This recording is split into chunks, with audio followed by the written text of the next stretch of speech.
we're NRA advocates, and if you gotta do what you gotta do, you gotta do what you gotta do. You know what I'm saying? At some point in time, we do what we gotta do. So there you go. Am I making myself clear? Yeah.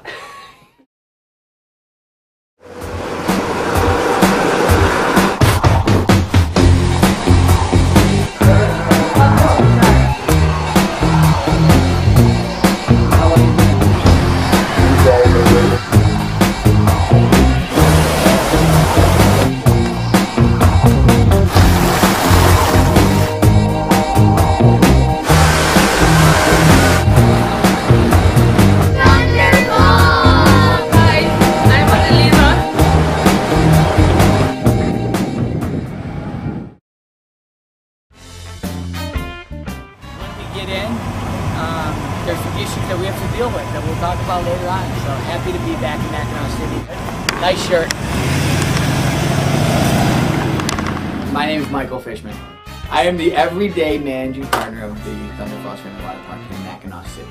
My partner Michael Brode, his nickname growing up at Camp Tanuga was Turk, so we made Turk Smoking Lounge right over here in the middle of the ashtray. And this is me. Fish and tube zone, which is really not a zone, but more two baskets, right there. But kind of fun.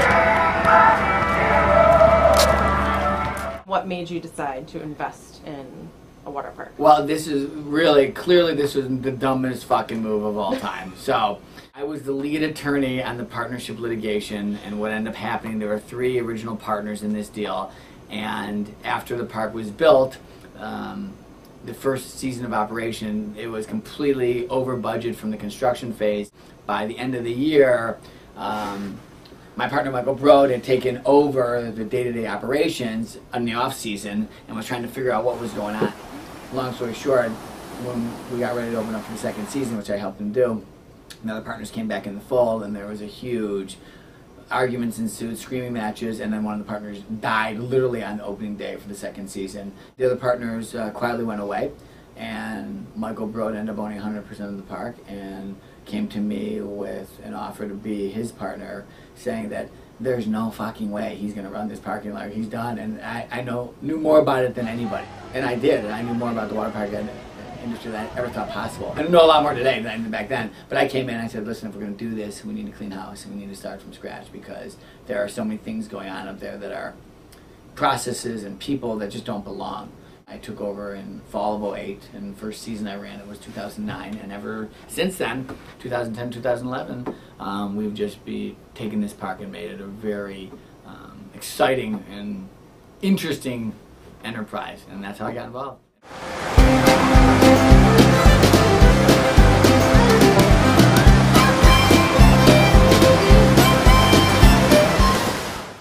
We open at 11. My maintenance guys start at about 8 o'clock. We have a couple guys come on where the power washing starts, chemicals are checked. The opening cleanup begins so that the park looks great when it opens. By 10 o'clock, 10:15, we have 2 lifeguards who will come in and start skimming the wave pool and the lazy river, and as well as cleaning the bottom, vacuuming it all up to get that ready. The lifeguards, most of them start coming in between quarter to 11 and 11 o'clock to check into the various posts. There's 18 different posts. The maintenance guys, the next shift comes in at 11 as well, and the office staff comes in at 10 o'clock.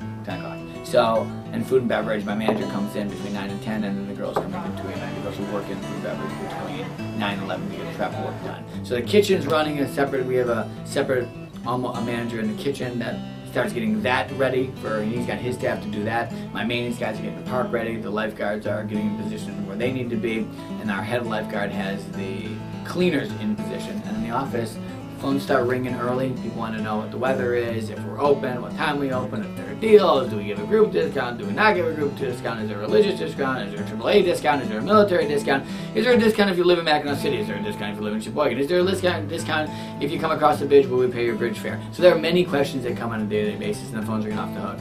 Usually the line on a beautiful day in Mackinac, the lines start between 10 and 10:30, and we open, people start coming in, and we bang it out until 7 o'clock where we close.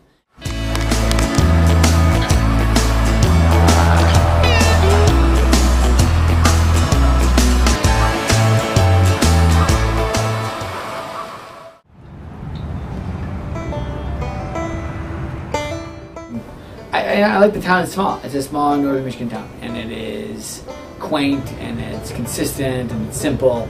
And simple being that, you know, every day seems to be the same nice seasonal summer day, and even if you're working, it's still enjoyable to be there. So I love that you look out, no matter where you are in the city, you look out over the water, and you get to see the bridge, which is beautiful.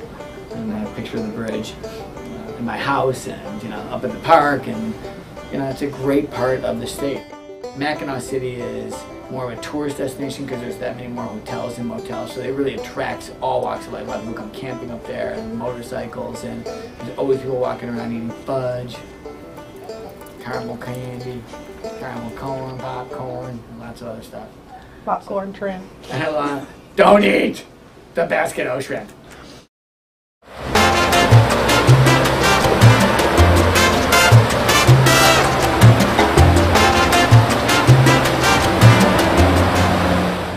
How would you describe Michael?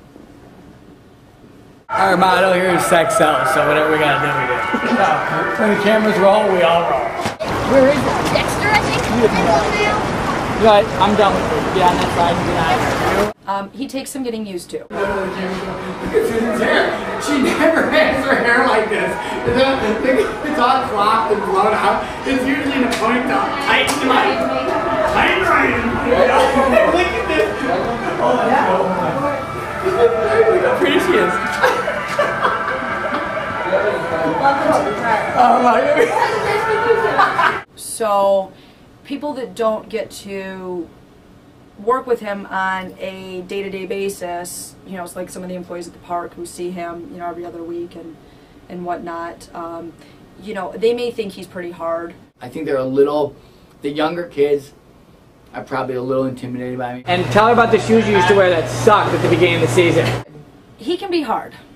It's got to be right all the time. So it's intense. And I will crack down on anyone who's not doing their job. I'm not going to lie, the first 6 months that I worked for Michael, I almost quit probably 30 times. Put that on the fucking TV, right? Nothing! Michael's great, and you know, really, I can't say that I could probably ever go back to a normal work environment again because it would be way too regimented and way, you know, I would have to cut way down on the inappropriate language that flies out of my mouth on any given day.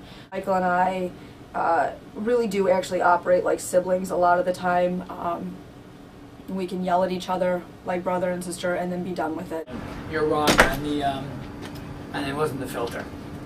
Well, I told you I didn't know what it was for sure. How many is on your retail?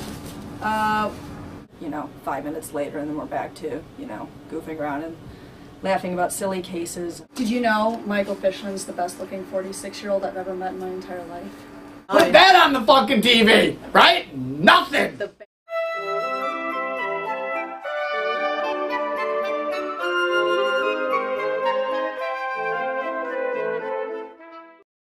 We had a problem with the students who were working that we hired from Michigan, let's just say. And we had some good employees. Oh, for real, what's the word? I don't know. I've never been bossed around. So you feel like you run the place, right? You feel like I exactly. feel like I'm the boss. So. There it is. That's all I want to hear. It's a bad employee. How many smoking breaks do you take every day? 4 or 5. 4 or 5 an hour, or 4 or 5? 4 or 5. Do you think you're gonna come back for next year? Probably not. Oh, the Sonya and Star throwing slushies at each other because they got mad because one bumped the other one. And we had a lot of tardiness, and people who called in sick, or came in hungover, or didn't come in because they were hungover, or wanted to leave early, or were sick at the park, or blowing cooks in the parking lot. And for us, that just didn't work out so well, really. So after many of the blowjob incidents in the employee parking lot, we decided to go with the foreign staff because the kids were coming in from out of the country and just wanted to work. I'm from Bulgaria. I'm from Russia. We brought in 20-some foreigners last summer. You like the foreign kids better than the Sheboygan kids, or vice versa? It's a lot easier to communicate with them now that they're more fluent in English. And the kids wanted to work 7 days a week, and they're all in the shape, and they look good. They're exactly what you wanted lifeguards to look like. They were all, some of them were right out of Baywatch, some of them weren't, but they just fit the role, and they worked hard, and they showed up every day on time. And the girls in the kitchen who spoke barely any English never stopped working. What were their names? Hi, I'm Adelina. Hi, I'm Maria. Elena and Maria were fantastic. They were there and they were consistent and they wanted to work the hours, and we liked that about them. And they were appreciative of the things we did for them.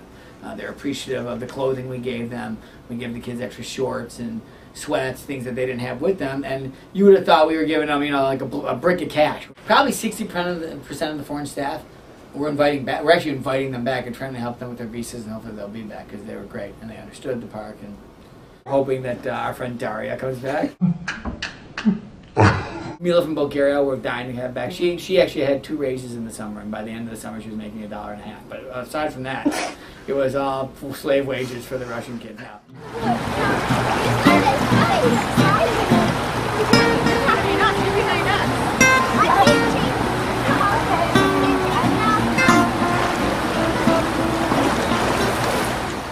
Tell me about the local northern Michigan population.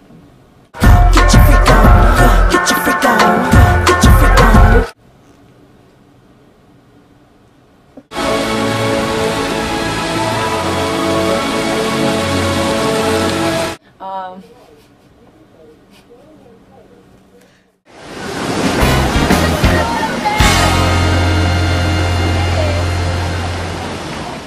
One of the common misconceptions I've heard about water parks is how disgusting and dirty it can be. How many inspections and how often do you have to test everything? And well, the good news is we pay off everybody, so we allow everyone to piss in our pools because I'm not sure that really matters. We put so many chemicals in and so much acid, it burns through that stuff anyway. So I don't care what a kid does. You can literally, sometimes we close the toilets because we don't want to run the water in there, and we just make everyone go in the pools. Like an explosion. I was fuming. $1,000 worth of cement, all the man hours. Nobody fucking checked saying what the support the cement was ever going down. The story around here is that it was just broken. So we didn't know. So what we had to do is cut this pipe off all the way through. We had to go to Gaylord to buy this PVC pipe and reconnect the filter and the pump all the way up top by hanging these gadgets. We'll make it more permanent in the spring, right at the fall. So this filter is all the way through. So what we did was, I came up, this is Aiden, Aiden was one of our energy guys. Aiden was one of the guys who designed this system. Why? Because it all exploded, right? Right. It was coming everywhere, out of the floor, it was a mess. Tell them what happened. Big deal. Who called me on that one? How pissed do you think I was? Not busy. Probably not busy. How pissed do you think I was? He's probably upset, yeah. So Aiden designed this. Aiden graduated engineering degree this year. So we all sat here, and it was all connected to the city. Even if it worked, we flipped the switch, and everything went great.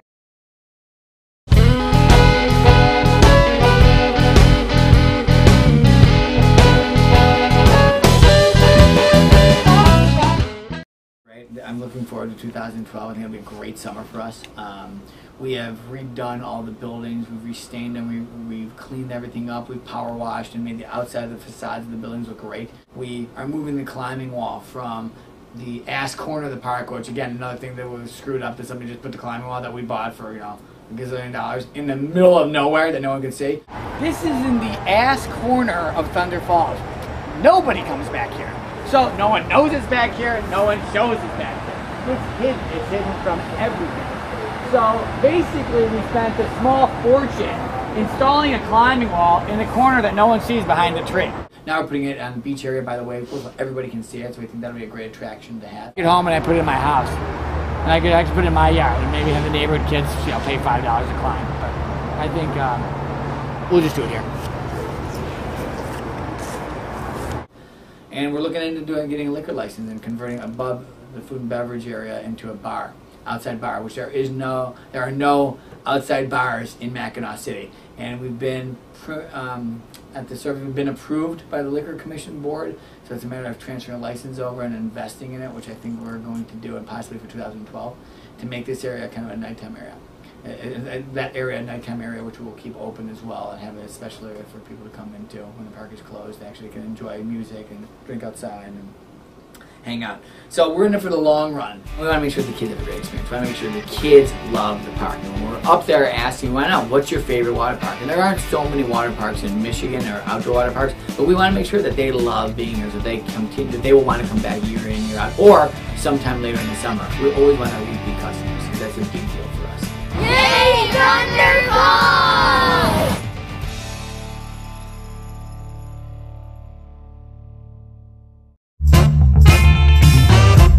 Now there was a time You're fucked! so I couldn't run. They're like the ones that like. Bad man, and I'm in deep. Yeah, I found a brand new love for this man, and can't wait till you see. I can't wait. So how you like me now? How you like me now? How you like me now? How you like me now? How you like me now? How you like me now? How you like me now? How you like me now?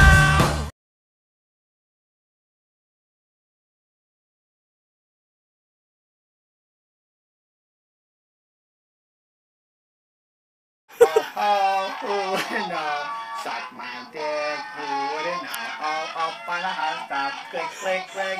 Down to the chimney, he fucks Saint Nick.